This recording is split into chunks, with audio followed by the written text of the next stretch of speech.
Crypto is objectively dead. It had a good run, but the huge bubble just popped. Cue the dramatic music. We lasted over 15 years, but Bitcoin and Ethereum still haven't contributed anything of value to the world, or so people like Warren Buffett and Peter Schiff keep saying. The honest truth is all this has been said many times before. We can just put that into your retirement account and make it go to work for you, and it's gone. At 99 Bitcoins, we document the number of times Bitcoin has died. And we're at, I don't know, 500 plus times that the mainstream media has gotten this wrong. Crypto isn't going anywhere. It's the future of more than just finance. We, ourselves included, are just a bunch of impatient jerks, and not even rightfully so. Crypto moved insanely fast. 15 years is nothing. We're gonna trace the map. What year are we in? We're in about if I seem to remember it correctly, we're in about 1994. So we are early. Wow. We've still got dial-up modems, which makes sense, right? If you tried using wallets on the internet and all of this stuff and storing your cryptocurrencies, it's clunky. Crypto being dead is the same claim that's been made about Bitcoin since it was under $1. The truth is, you don't have enough imagination for what's about to come. In 2024 and 2025, crypto is just getting started. This is Isaiah McCall with 99 Bitcoins, and this is, now that crypto is dead, here is the next big thing. It's a worldwide cryptocurrency and digital payment system. I literally have no clue what you're talking about. Well, there's no easier way to explain it. Bitcoin to 100K. It sounds nice, but why should it go any higher than that?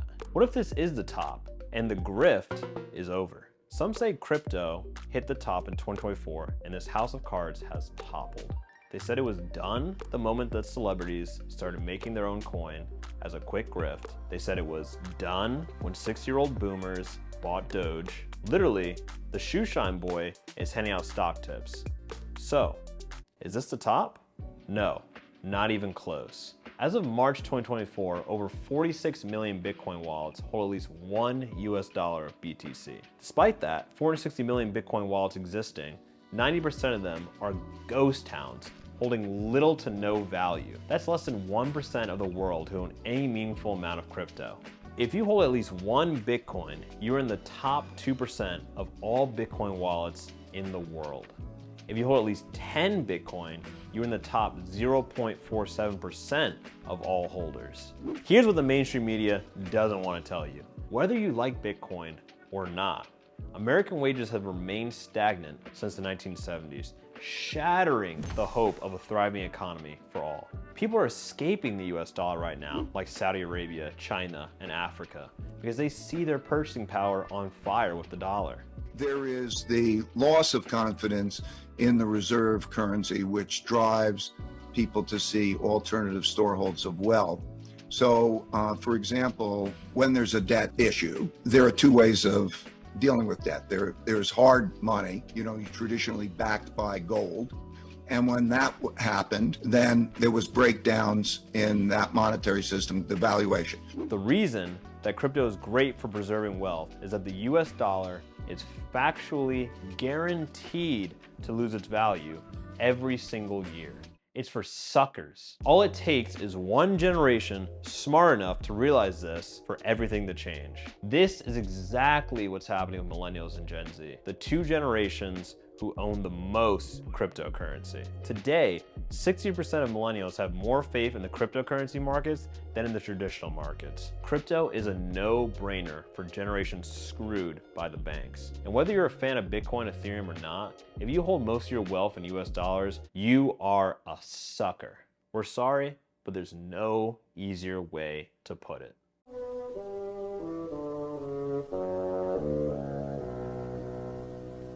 Bitcoin is just a Ponzi scheme with extra steps. People say this when they want to sound smart. They're not. They're the same people who probably believe you need a high IQ to appreciate Rick and Morty. Here's the thing. Every generation rejects the previous generation's Ponzi scheme and creates its own. Now, while that sounds like a bad thing, as the creator of Bitcoin, Satoshi Nakamoto, once said, quote, it might make sense just to get some in case it catches on. If enough people think the same way, Bitcoin will become a self-fulfilling prophecy. Bitcoin is a simple, unchangeable protocol, and that's its power. Sure, you have to buy into the system, but this system cannot change or trick you. Moreover, it's the same way you buy into any other system, except those other systems, like the US financial system, do change and do trick you. Remember 2008? The big banks, AIG, Goldman Sachs, and JP Morgan, got to play games and get bailed out while you got a pat on the head for being a good little slave. The truth is, fiat, i.e. modern money, is the biggest Ponzi scheme of all time. Because we don't have a transparent, decentralized economic model, unlike Bitcoin and Ethereum, our tax dollars can be used to let the banks play games, destroy third world economies, and support private militias. Fun fact, the original title of Operation Iraqi Freedom during the Iraq War was Operation Iraqi Liberation, but it was quickly rebranded because its initials spelled oil. Sure, Bitcoin isn't perfect. Institutions that propped it up, like FTX and Celsius, were corrupt and went bust. There are also a lot of crypto scammers online. This is why we need people like CoffeeZilla to call out the scams. Bitcoin isn't corrupt, and most of its infrastructure, like Coinbase and Gemini, are safe. Undoubtedly, the most corrupt financial institution is our own. Regulations are the real black swan event. The real black swan event in crypto won't be some grand conspiracy, it's government regulations. There will be a common effort to regulate crypto. Vitalik Buterin, the creator of Ethereum, once said, quote, "Governments don't have the ability to prevent blockchains from existing, but they definitely have the ability to really marginalize it."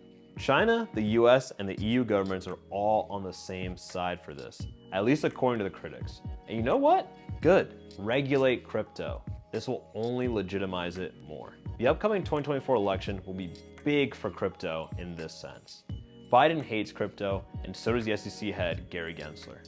Now, while Trump is probably riding the crypto hype to placate investors, he does want to make sure America leads in innovation for Bitcoin and Web3. That's a good thing. And hopefully, Biden will change his stance on crypto during this too, or at least stop running the economy into the ground. That'd be nice. In the 2010s, regulating crypto meant banning it. Now it means making it more legit and easier for people to buy.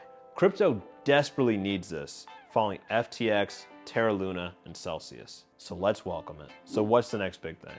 What novel tech will spawn a multi-trillion-dollar industry like cryptocurrency? Besides AI or a communications degree? Nothing.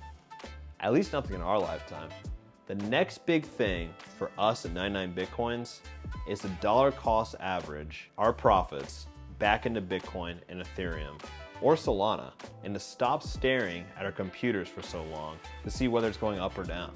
Do your research, make your investments, believe in your convictions, and get off Coinbase. Go touch grass. If you believe the bubble has popped, you're insulting all the people who held during the 2017 to 2018 crash or the 2020 pandemic crash.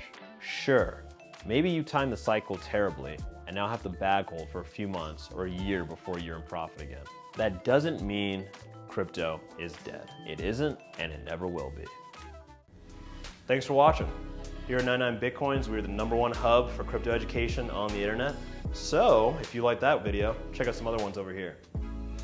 And no more meme coins, we promise.